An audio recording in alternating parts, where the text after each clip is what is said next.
हमारा एक नया टॉपिक है आज हम स्टार्ट करने लगे हैं। उसका नाम है सिमेंटिक टैग्स। सिमेंटिक टैग्स क्या होते हैं basically?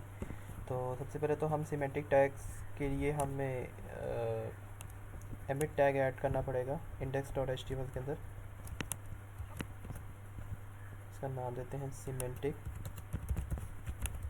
Tag. So basically semantic tags जो होते हैं हमारे पास, उसका कोई ऐसा कोई बड़ा काम नहीं होता।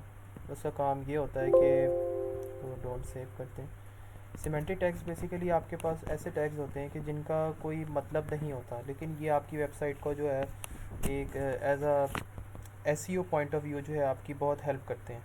सिमेंटिक टैग्स बेसिकली क्या होते हैं कि जिस तरह अगर फॉर एग्जांपल आपने आपकी वेबसाइट बनाई हुई है कोई, ठीक है, और उस वेबसाइट का अगर आपने कोई ऊपर नैब बार देना है या आपने कोई सेक्शन देना है, तो वो उस सेक्शन को हम यूज़ करने के लिए यूज़ मतलब कर सकते हैं। जैसे फॉर एग्जांपल मैं यहाँ पे अगर एक नैब बार बनाता हूँ, ठीक है, तो मैं यहाँ पे नैब इसकी टैग ऐड करूँगा। अगर मैं नैब टैग ऐड ना भी करूँ, तो सिर्फ अगर मैं यूएल भी ऐड कर दूँ, तो उसके अंदर भी आप अपनी लिस्ट अपना नैब बार बना सकते हैं। लेकिन अगर एक एसईओ पॉइंट ऑफ व्यू के हिसाब से अगर अपनी वेबसाइट को अगर आप रैंक करना चाहते हैं, तो उसके लिए आप नैब बनाएं। अगर फॉर एग्जांपल मैं यहाँ पे लिखता हूँ होम, और इनको भी क्या करता हूँ, यहाँ पे भी होम और यहाँ पे भी होम, यहाँ पे भी होम लिखता हूँ, तो उससे क्या होगा? अगर इसको कंट्रोल से सेव करूँ और गो लाइव करके देखूँ, तो आप देखेंगे कि कोई फ़र्क नहीं पड़ा। ठीक है, अगर मैं यहाँ पे नैव यूज़ करूँ, बॉडी टैग से नीचे नैव टैग यूज़ करूँ और इसको उठा के जो है नैव के अंदर पेस्ट कर दूँ, तो देखते हैं कोई फ़र्क पड़ा है कि नहीं। कोई फ़र्क नहीं पड़ा, लेकिन आपका जो एक आपका जो एक सेक्शन हो गया ना, बेसिकली वो आपका एक नैव बार की तरह आपका ये सेक्शन हो गया। तो हम यहाँ पे डिफरेंट टाइप्स के सिमेट्रिक टैग्स यूज़ कर सकते हैं। अगर मैं सिमेट्रिक टैग्स को दिखाऊँ आपको, देख सकते हैं कि सिमेट्रिक टैग्स में हम क्या यूज़ कर रहे हैं। हमारे पास एक हेडर होता है, हेडर के ऊपर, हेडर के नीचे हमारे पास एक नैव बार होता है। जाहिर सी बात है, ये आपकी जो वेबसाइट है, अब इन्होंने यहाँ पे डायरेक्टली एक नैव बार यूज़ किया हुआ है, ठीक है। W3 स्कूल्स में ये एक इन्होंने नैव बार यूज़ किया हुआ है, ठीक है। नैव बार के अंदर भी उन्होंने जो उसका बॉटम साइड है, यहाँ पे उन्होंने उसकी ऑप्शंस दिए हुए हैं कि आपको वेब पेजेस के जो हैं, उन्होंने आपको ऑप्शंस दी हुई हैं, ठीक है। सिमेंटिक टैग्स में आपके पास सबसे पहले ऊपर हेडर आता है, उसके बाद आपके पास नैव बार आएगी।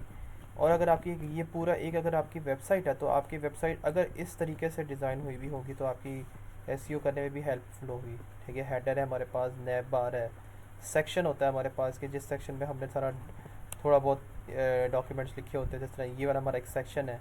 उसके बाद ये हमारा आर्टिकल है, जो हमारे पास ये है अप टू डाउन, ये वाला सर, ये हमारा आर्टिकल है।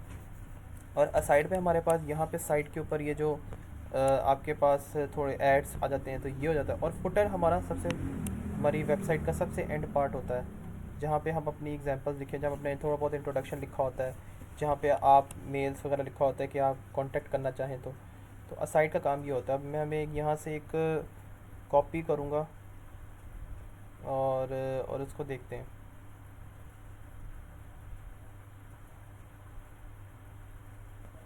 अगर मैं ये कॉपी करता हूँ, इसको यहाँ से मैं कॉपी करता हूँ और इसको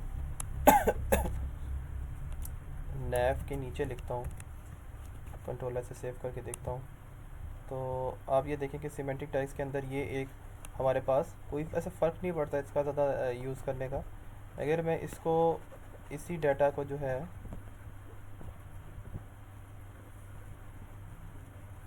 सेक्शन वाला डाटा जो है हमारे पास, इसको मैं एक और सिमेंटिक टैग यूज़ करता हूँ। यहाँ पे मैं इसकी एक टैग यूज़ करता हूँ डिटेल्स, और सेक्शन की जगह पे ये उठा के, ठीक है, सेक्शन को यहाँ से हटा देता हूँ और अब इसको कंट्रोल ऐसे सेव करके देखता हूँ। तो आप ये देखेंगे यहाँ पे एक डिटेल्स का सेक्शन आ गया, और इसको क्लिक करेंगे तो ये फॉर एग्जांपल हमारे पास यहाँ पे, तो ये बहुत सारे सिमेंटिक टैग्स होते हैं। अगर आप इसको खुद भी देखना चाहें तो देख सकते हैं W3 स्कूल्स पे, MDN रेफरेंसेस पे। तो जब हम वेबसाइट बनाएंगे तो फिर इसको ज़्यादा से ज़्यादा यूज़ करेंगे, ठीक है। तो सिमेंटिक